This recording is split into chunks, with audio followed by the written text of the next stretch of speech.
You're listening to Write the Book Now interview and podcast show with host and creator Dr. Sharon H. Porter. Good evening, everyone. This is Write the Book Now. I am Dr. Sharon, and I have wonderful contributing authors of Gyrlfriend Code, the Sorority edition. Welcome, authors. How are you this evening? Great. Wonderful. Thank you for having us. Yes, we are so excited to be here. You guys are all a part of this wonderful anthology. I tell you, we just could not be more excited about the launch that is happening next month, July 27th in Alexandria, Virginia. And we're just here today just to give a little insight on who you are and a little bit about your chapter. So what we're going to do, we're going to just start with introductions first. And I'm going to introduce everyone and then just allow each of you to tell a little bit about who you are. We have Dr. Essie McKoy, who is a member of Alpha Sorority Incorporated. We have Ms. Wallace, who is a member of Delta Sigma Theta Sorority Incorporated. We also have Nicole Diaz, who is also a member of Delta Sigma Theta Sorority Incorporated, and Tiffani Wills, who is also a member of Delta Sigma Theta Sorority Incorporated. So welcome, everyone. We're going to start with Dr. Essie. Dr. Essie, please share a little bit about who you are, a little bit about your background. Indeed. And first, Dr. Sharon, I want to say thank you for having us on your show, Write the Book Now, and write that book now, indeed. Also, thank you to my co-authors. I am just elated to be a part of this phenomenal project with women across the nation. Once again, I am the CEO, owner of Dr. Essie Speaks, educational consulting company. I work with teachers and leaders on development, work at George Mason University, of course, a best-selling author, award-winning educator, speaker, and again, coach. And so definitely check me out on social media platforms and you will learn more about me. Thank you, Dr. Essie. And next, we are going to hear from Miss Danielle Wallace. Danny, please share a little bit about who you are. Hello, everyone. So like Dr. Essie, I'm also a longtime educator. Have been in the field of elementary education for the last 20 plus years, as well as being a member of DST for 20 plus years, marching toward my 25th Deltaversary next year. So super excited about that. In addition to that, I'm also a proud single mom of a rising junior. Hard to believe I'll be an empty nester in 2 years. Not sure where life will take me, but I know that this journey with this book project will definitely get me to my next level. So thank you for having me on the show today. Thank you. You know, I love my educators. Y'all know that, right? I love it, love it, love it. And next, we're going to hear from Miss Nicole Diaz. Well, hello, and thank you for having me as well, echoing my co-author. So grateful to be a part of Write the Book Now and the podcast. And my background is in engineering. So I've been an engineer for almost 17 years now.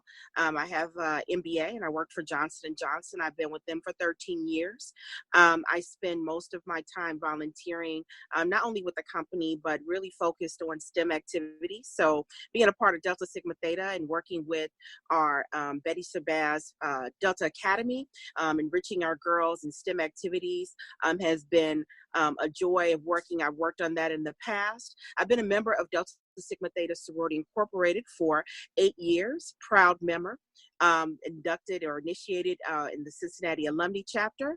And I am a proud mother of one beautiful 3-year-old, one whole baby boy who runs my household. And I am a wife and mother, and also owner of 2 businesses. One is in Rochelle, weddings and events. So I do a lot of local events, weddings and beyond. Also owner of the Hospitable Soror, which is a online drink store that will be coming, will be online, and we'll have products online this fall. Awesome. Thank you. And Miss Tiffani Wills, please introduce yourself. Hello. I'm Tiffani Wills. Thank you again, Dr. Sharon, for having us on. This is an amazing opportunity, and I just love your show. So thank you for allowing us to be a part of it. I feel like I'm talking to Oprah here. But my name is Tiffani Wills. I too am an educator. I'm an instructional leader by second career. I started I was a Montessori teacher when I first came into education, and so I have a focus on peace and mindfulness. And I started an organization called Rustic Urban Life, where we practice on mindfulness and getting things back to the basics so that people can kind of stop rushing through their lives and eating well and just taking care of themselves from a mindfulness perspective.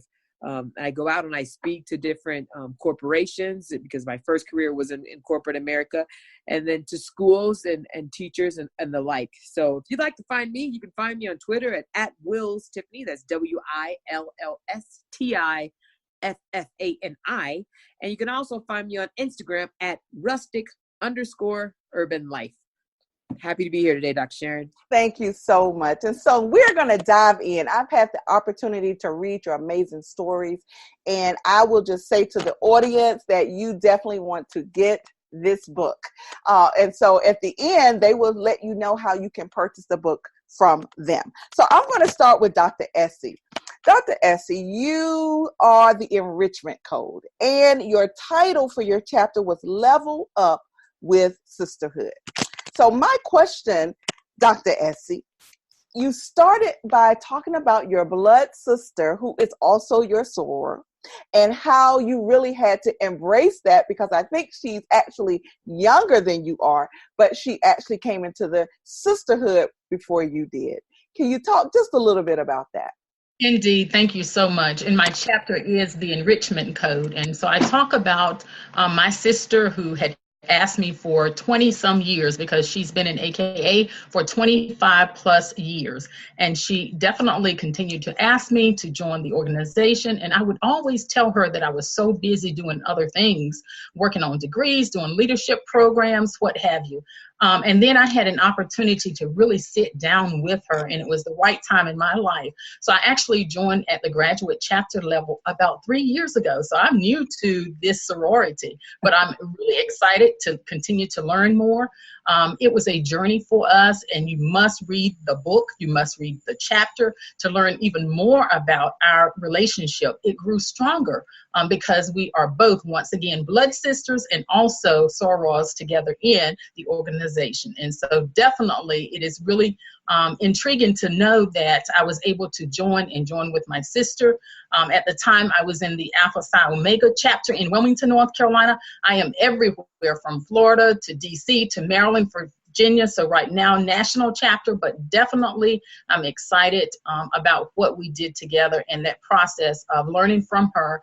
And we grew together, even though she is younger than me. I had to sort of take a back seat because she had 20 plus years on me and been in the organization for 25 plus years. Wow, I thought that was just so intriguing, that whole process there. So thank you, Dr. Essie. And so we're going to move to Danny. Danny, you were the forgiveness code, and your title of your chapter was April Showers. So I want to talk, because you really had some really deep thoughts in your chapter that individuals will definitely want to read about. But I want to talk about one instance after 6 years in your marriage, you all actually had a divorce, basically. That was not it. What struck me was the thought that you said you went back to one of your girlfriends, and you said after a second year of marriage, you took a leave of absence, basically, from your girlfriends because you wanted to be attentive to your marriage, basically, is what I got out of that. Yes. But what you said is when you couldn't be a girlfriend to your friend, she was then a friend to you when you needed it the most. That was so impactful to me. Can you talk a little bit about that? So I will be the first one to say that vulnerability was the key to this writing process for me as a first-time author. And I knew I had to dig deep, but I wanted to encourage someone else who maybe has to kind of tap into that level of vulnerability to kind of fix the wrongs. And so for me, it was a leap of faith to even contact her in that way, because we are line sisters. We still had general contact with each other, but not nearly as much as we had prior to me getting married. And so the two incidences are not connected, but you're right. When you acknowledge the fact that you're in a relationship and you're married and you want to be a super wife, so to speak, you disconnect from things that really are there to sustain you and to support you as a woman and as a girlfriend. And so I had to humble myself and pick up that phone and make that call. And thank God, because she is just that type of a girlfriend. There was no way she was not going to receive the call. I didn't know that. But because of the nature of who she is and the nature of our relationship that we've had since we were initiated in 1995, she was already going to be there for me. So it has been a tremendous rebirth for our relationship. If you interact with us now, you could totally see that. But I in writing the chapter, I definitely asked her permission to share our journey as girlfriends, because it's not just about going through a divorce. That's something very personal, but it's what happens on the other side and who's there to support you when you may or may not have been very supportive yourself. And so I'm very grateful that that relationship was able to sustain such a traumatic situation. Exactly. And what I got out of that really was the epitome of what the girlfriend experience really is all about. That's what really spoke to me about that piece. So thank you for that. So let's go to Nicole. Nicole, you said it's not over, and you were the cultivation coach. I really love that. And so this is what was so interesting to me, because everyone else that I have actually interviewed in this from last night to tonight really didn't have any background on sororities, basically. But Nicole, you said ever since you were 17 years old, you wanted to be a part of Delta Sigma Theta sorority. And I think it happened actually 17 years after that. Yes. Talk about that, please. Wow. It was a journey for me. And, the theme throughout my chapter was that there were people that poured into me when I didn't have anything to pour back. And so I found sisterhood at 17 years old when my mentor actually took me under her wing.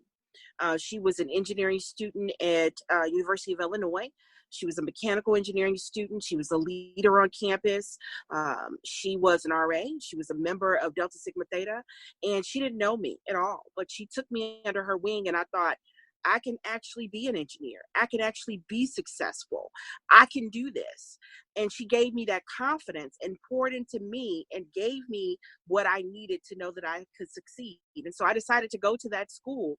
And from that point forward, I thought, if this one woman, this one fabulous, devastating diva, Delta Sigma Theta Sorority Incorporated, can pour into me, I want to pour into others, and I would like to become a member of that organization. And it didn't work out for me in undergrad, and I carried that torch for 17 years. But I worked, and I knew that I needed to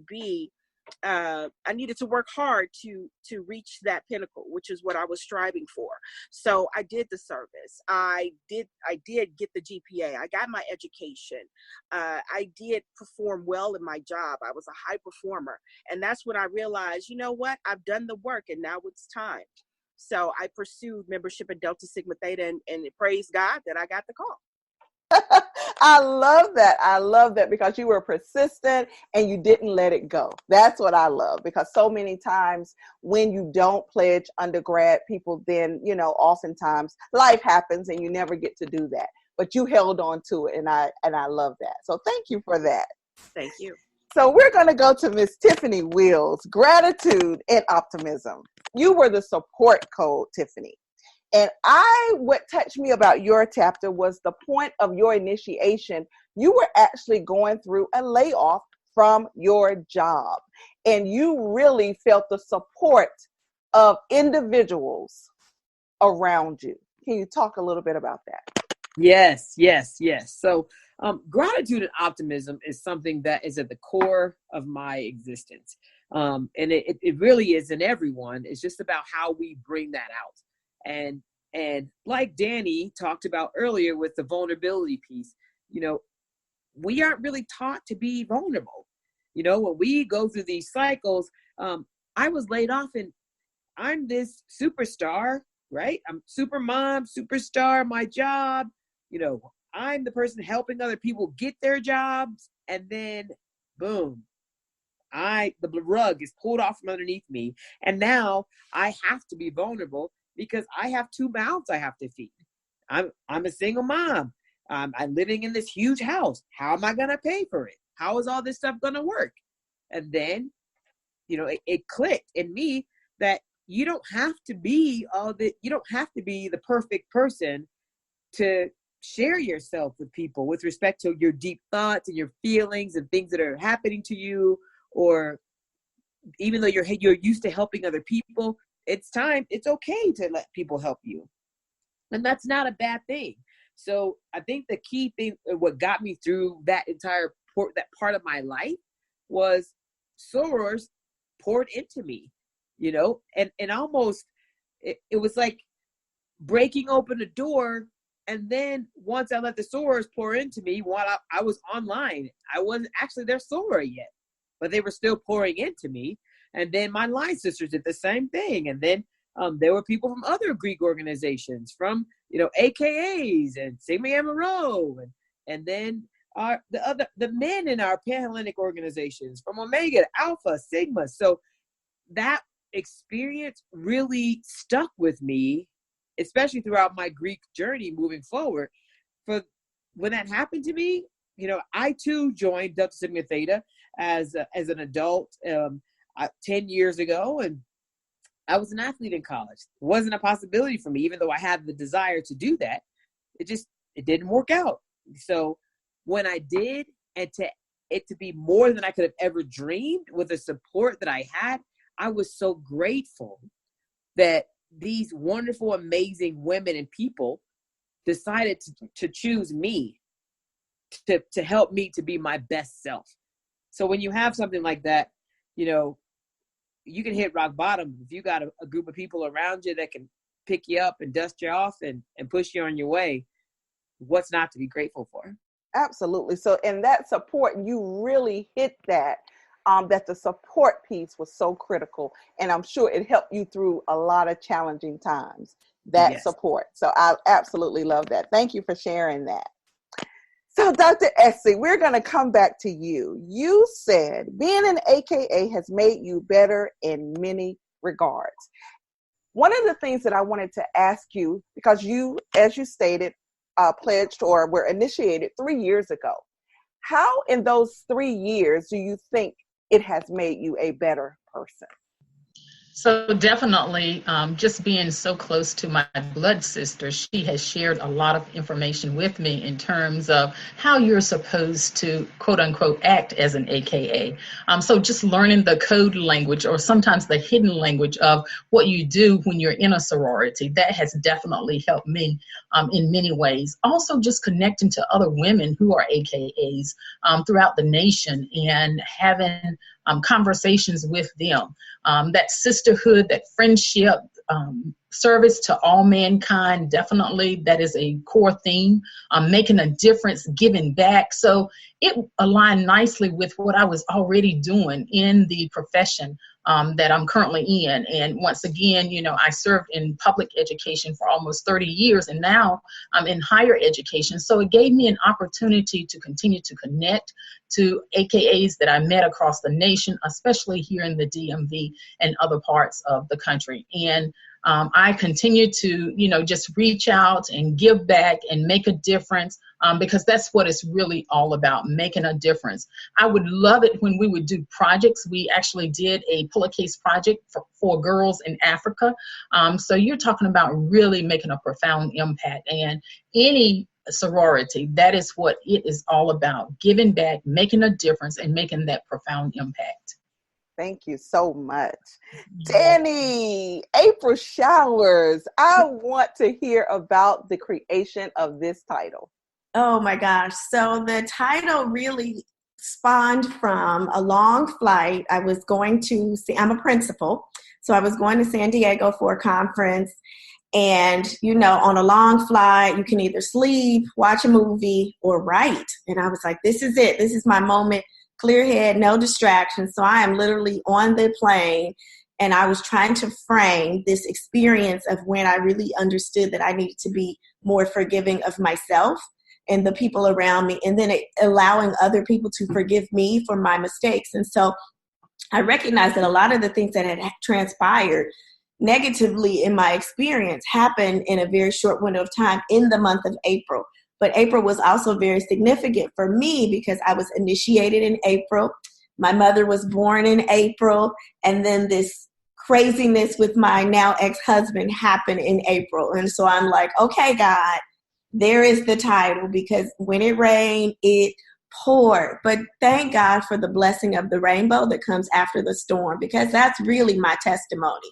It's not over until he says it's over, and I still have a whole lot more to give. And so I'm grateful for that. But that's where the title came from, really just getting in that deep, dark space and being in a quiet, alone, communal space with God on that plane and saying, help me to write my story so that I can encourage someone else. Wow, that's beautiful. Thank you. Wow. Okay, Miss Nicole.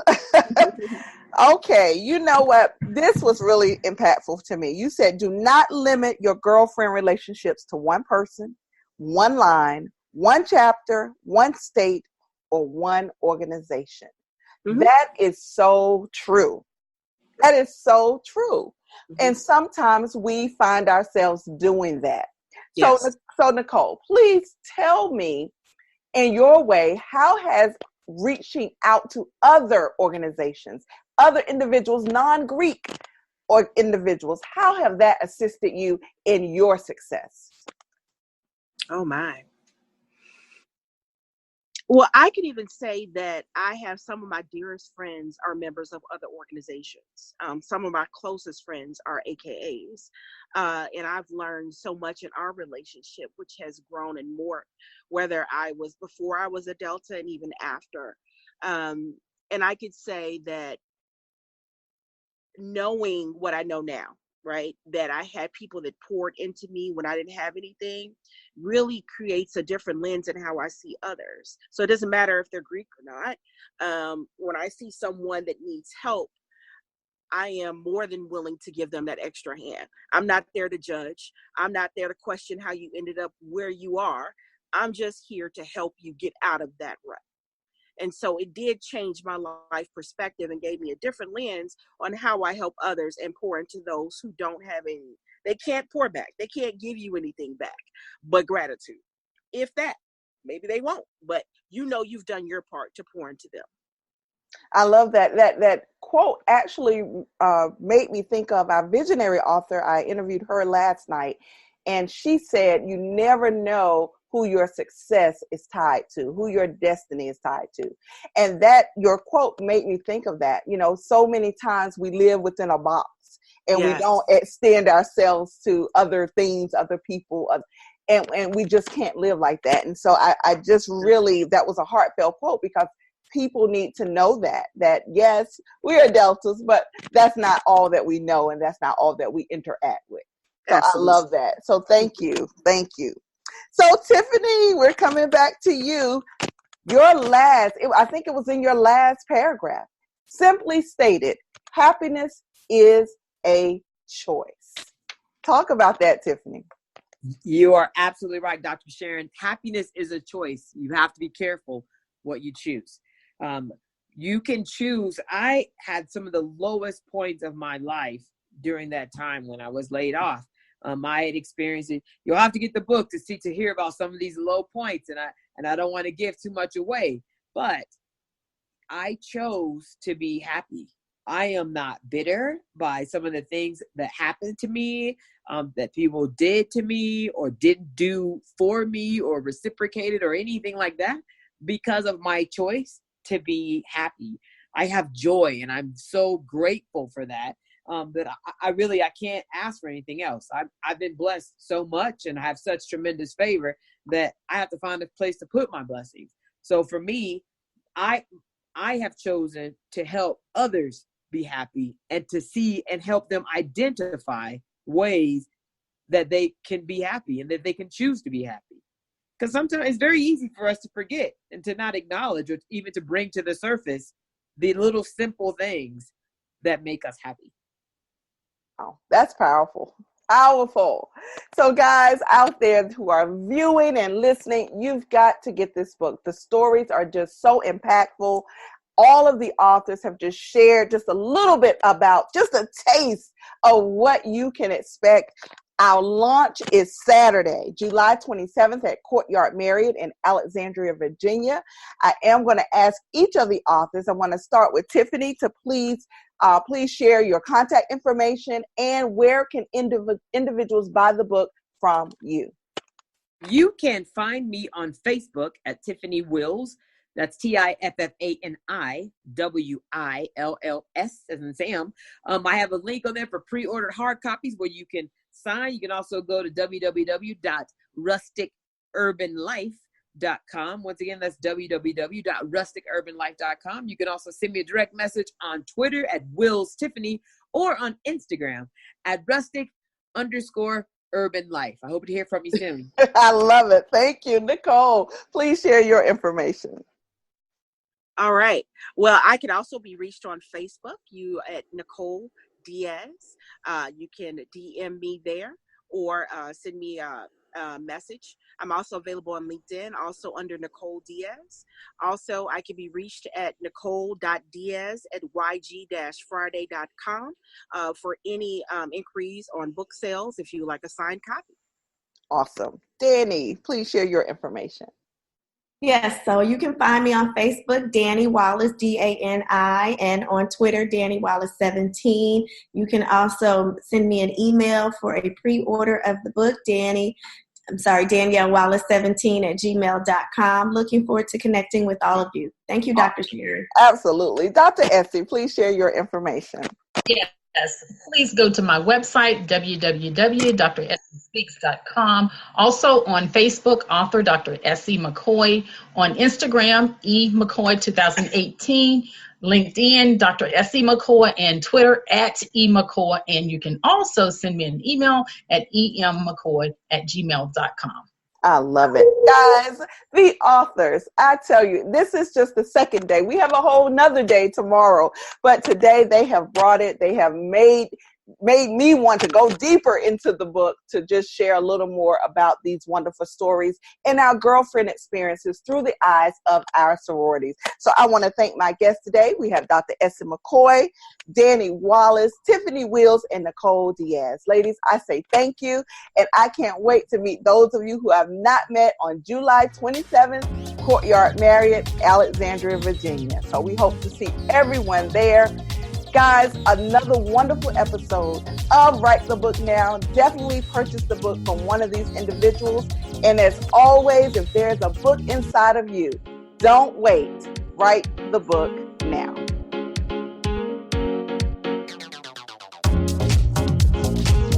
Thank you for joining another episode of Write the Book Now. If you are contemplating writing a book, don't wait. Write the book now with Dr. Sharon. Contact her at info@writethebooknow.com. Also, take a moment to follow us on social media at Write the Book Now.